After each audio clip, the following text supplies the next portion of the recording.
Hello, today I'm going to be talking about the Sony Hack of 2014, which at the time was the biggest cyber attack in history.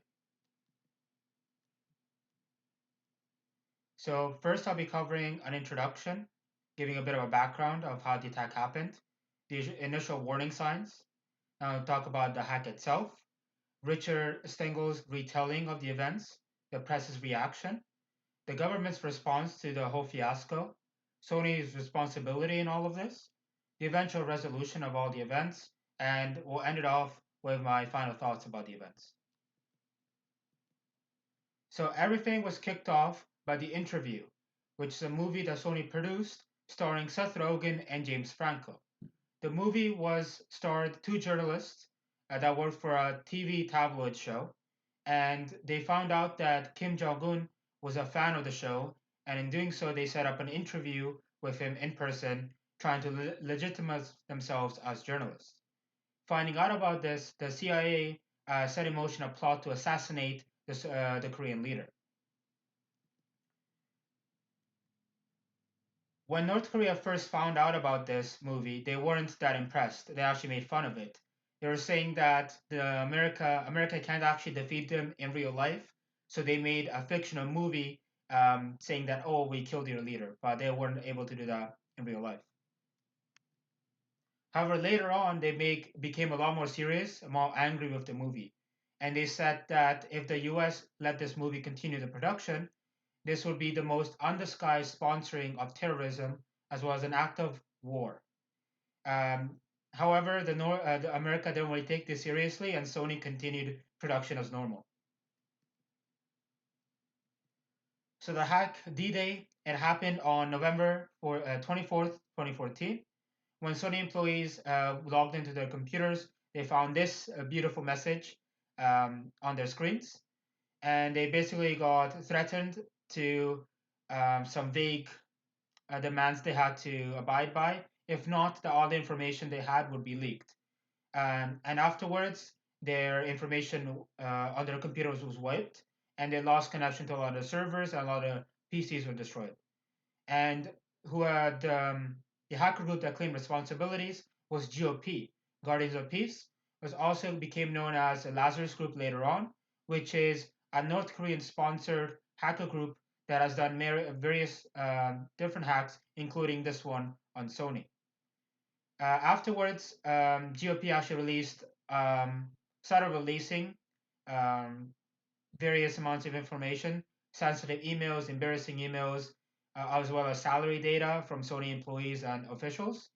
And afterwards, when the movie was still continuing production, they actually did a final message basically threatening theaters that they would actually bomb any theater trying to show the interview on the premiere night. Years later, Richard Stengel he did a article, wrote an article recollecting his thoughts and feelings about the whole event. At the time, he was an undersecretary at the State Department, and before the final threats about the movie theaters, he actually brought the Sony hack to every meeting he could, try to get the State Department involved, but nobody was really giving him the time of day. He always got dismissed, saying that, "Oh, this is just a silly movie starring Seth Rogen. It's not a serious matter." He also went to the press and to wider Hollywood, but no, everybody failed to make any comment that remained radio silent. He actually was very frustrated about this because he had a vested interest in this whole hack. First of all, he was a friends with Michael Linton, who was the CEO of Sony at the time, and he was also one of the victims of the leaks. One of the emails you can see here was leaked during the hack. So the press had a field day when this hack happened. They had a lot of embarrassing emails to go through. Some examples of these are the Seth Rudin email, where he basically called Angelina Jolie minimally talented spoiled brat. And there's also different email from Amy Pascal saying that they had some derogatory comments about Barack Obama only liking movies with African American leading actors. And obviously the Sony execs weren't that happy with the media reporting on the embarrassing emails. So they first asked and then actually threatened some all the journalists that were covering the leaks with legal action. And not only was this against the First Amendment, even the government, if they want to legally prevent journalists from leaking any information or reporting any information, they have to be sure and prove that the showing of the information will lead to immediate and detrimental consequences for the American public. So when it's just silly emails about top Hollywood stars and executives being mean to each other, doesn't really apply here. It gets more gray and morally gray when you're talking about like the normal Sony employees that was also affected, their social security numbers and other emails was also leaked. And for this, Andrew Wallenstein, one of the journalists that was covering the leaks at the time, he said that it's a bit morally ambiguous here because there's a more of a question of privacy here for those people. I mean, Hollywood stars at some point you kind of it's accepted that you trade your privacy for stardom and fame. But these individuals, there's a bigger question about privacy here. However, he concluded that journalism is essentially permissible thievery in a sense, and that it's very hard to draw the line of what should be reported and what shouldn't be reported. And so in the end, he said that although sometimes a bit, don't feel too good about reporting some of the stuff, this was a necessary thing for the journalists to report on all the leaks. So the government's response to this whole event was lackluster and delayed. As we know before, they weren't taking anything seriously, so they wouldn't take action until after all the theaters were threatened with the bombing. And at that point, the government, President Obama, and even Secretary Johnson, they made very grand comments about this being an attack of freedom of speech and that we need to fight this with all we have. But at this point, it's a bit too late. The hack already happened. Everything already went down, and they did. Although like FBI, CIA continued their investigations, nothing really came about it. They narrowed down to a suspect and the Lazar group that did the hack, but nobody was convicted of the crime. So in the end, they didn't really achieve anything. So Sony claims to be blameless victims for this whole incident, which I kind of find funny. I don't know, they decided to make the interview, which is a movie, killing a dictator, and they thought there would be no repercussions. They basically poked the sleeping bear, and then were surprised when there were consequences. I don't know why they felt the need to make the movie. My cynical mind went to like maybe they were trying to replicate the success of the Paramount Pictures movie The Dictator, which was released a couple years prior and had like similar themes about being comedy and political satire about a dictator. However, even that one they had the fake names and fake countries. So I don't know what gave Sony the courage and the need to continue the production even after they were threatened.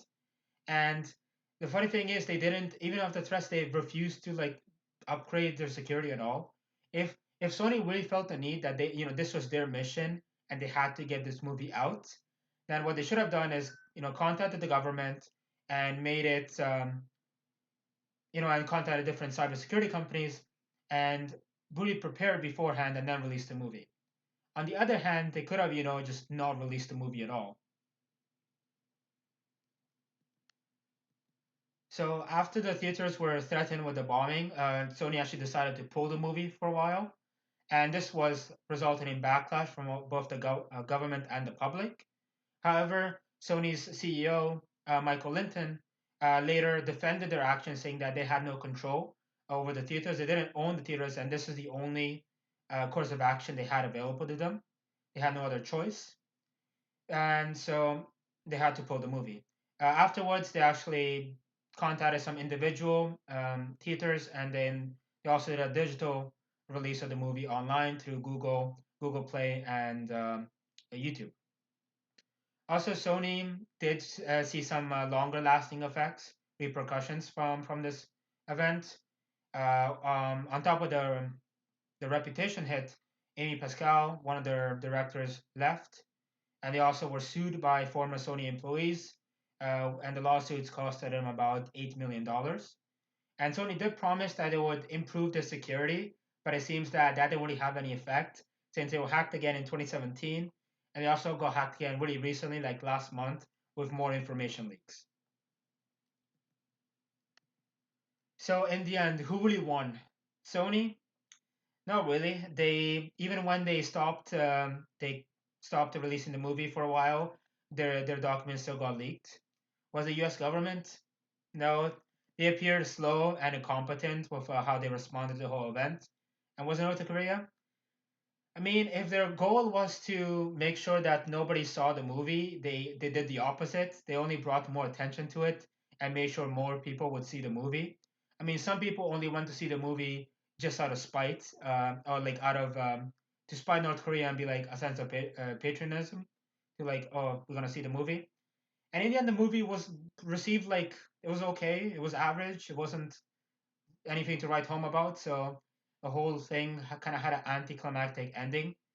If there's only like a good thing that maybe came about afterwards, like the only good thing that came about it was that the public was more aware of like cybersecurity.